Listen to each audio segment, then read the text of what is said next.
برداشت کے بارے میں جو بہت بڑی تعلیم ہمیں ملی ہے، قرآن میں کہتا ہے کہ جب انسان کو غصہ آتا ہے نا، جی، والکاظمین الغیظ والعافین عن الناس واللہ یحب المحسنین، یہ ہمیں قرآن کی تعلیم ہے جی، کہ غصہ آیا اس پہ قابو پانا ہے۔ ظاہر ہے کہ غصہ اس وقت آتا ہے کہ جب انسان اپنی طبیعت کے، قانون کے یا معاشرتی سماجی اقدار کے خلاف کوئی چیز دیکھتا ہے، اپنی مرضی کے خلاف کوئی چیز دیکھتا ہے تو اس کو غصہ آ جاتا ہے۔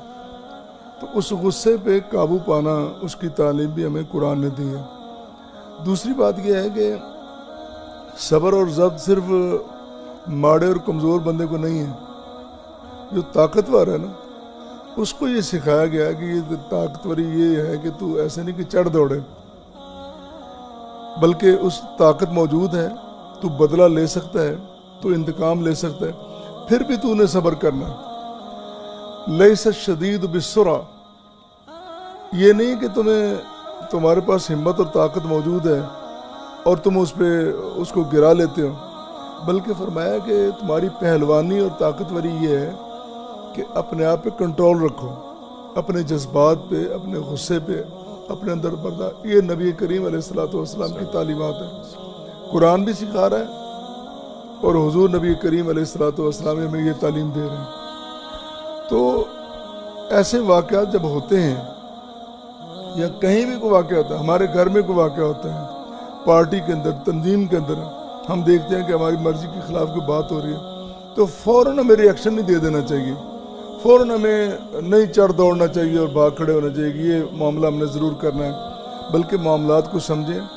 اور بہت سارے واقعات ایسے ہیں کہ جن کی مثال دی جا سکتی ہے کہ عہد نبوی میں خلفائے راشدین رضوان اللہ علیہم اجمعین ان کے دور میں، اور اصحاب کرام رضوان اللہ علیہم اجمعین ان کے جو بہترین ان کا کردار ہمارے سامنے جو آ رہا ہے اور جو پیش کیا جا رہا ہے، بہت سارے ایسے واقعات ہیں۔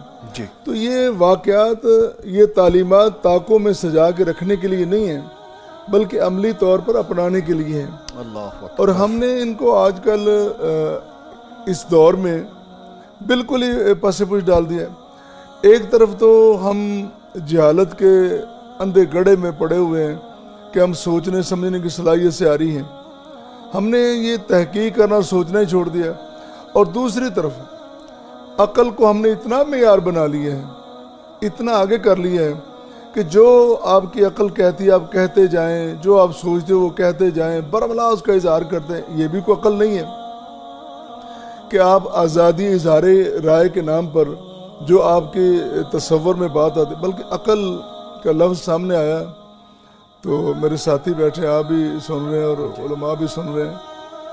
عقل عربی کا لفظ ہے، اس کا معنی آزاد چھوڑنا نہیں ہے، اس کا معنی ہے باندھنا۔ انسان اپنے اصل کھونٹے کے ساتھ، اصل حقیقت کے ساتھ بندھ جائے۔ وہ بندہ اور بندے کی عقل ہی کیسی ہے کہ جو انسان کو اپنی بنیاد سے ہی بیگانہ کر دے اور علیحدہ کر دے۔ ہم اگر مسلمان ہیں اور یقیناً مسلمان ہیں تو ہمیں چاہیے کہ قرآن و سنت کے جو قوانین ہیں، جو احکام ہیں، ان کے ساتھ بندھے رہیں۔ جہاں قرآن کی تعلیم آ جائے پھر ہمیں اپنی عقل کا گھوڑا دوڑانے کی ضرورت نہیں ہے۔ فرمانے پیغمبر آ جائے پھر ہم اپنی عقل کو لے کے بڑھیں کہ نہیں، آپ کا فرمان تو موجود ہے لیکن میری عقل یہ کہتی ہے۔ تیری عقل کی کیا حیثیت اور کیا حقیقت ہے اس کی؟ یہ بالکل غلط چیز ہے۔ دونوں طرف، ایک طرف تو جہالت کے گڑھے ایسے کھود دیے گئے کہ وہاں کو سوچنے سمجھنے کی صلاحیت ختم ہو گئی، دوسری طرف ہم نے عقل کو اتنا آزاد کر دیا کہ ہم حقیقت سے ناآشنا ہو گئے، وہ ہم نے شناوری اور شناسائی وہی چھوڑ دی ہے۔ تو دونوں چیزوں کو ہم نے سامنے رکھنا ہے، اور ایک تو اعتدال بھی قائم کرنا ہے اور بین بھی رہنا ہے، دوسرا یہ ہے کہ رواداری اور برداشت ہم نے وہ سیکھنا ہے۔ یہی ہمارا دین ہمیں تعلیم دے رہا ہے، اور یہی پیغام بھی ہے اور آج یہی کا۔ پیغام